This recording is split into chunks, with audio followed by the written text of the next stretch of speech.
Well, no matter the sport, any team down 3-1 in a best-of-7 series has one goal: plant a little seed of doubt. Now, Hayes, did the Jets do that last night with their 4-0 win over the Stars?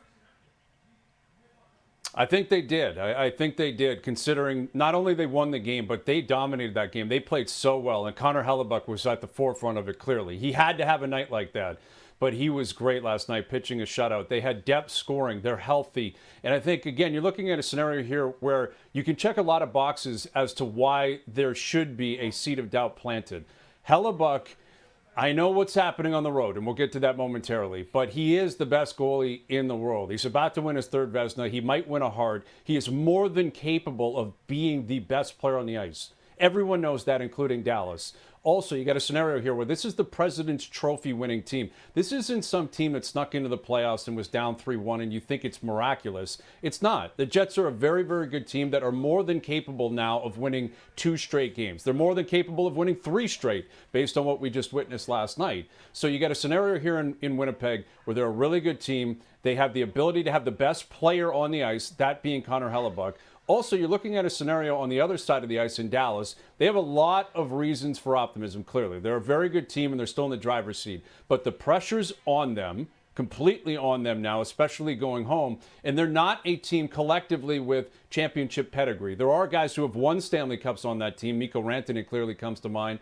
But in terms of Ottinger, in terms of Heiskanen, in terms of Harley, in terms of a lot of their forwards up front, again, Rantanen notwithstanding, this is not a group that has championship after championship after championship. So that seed of doubt, I do think, was planted in Winnipeg last night.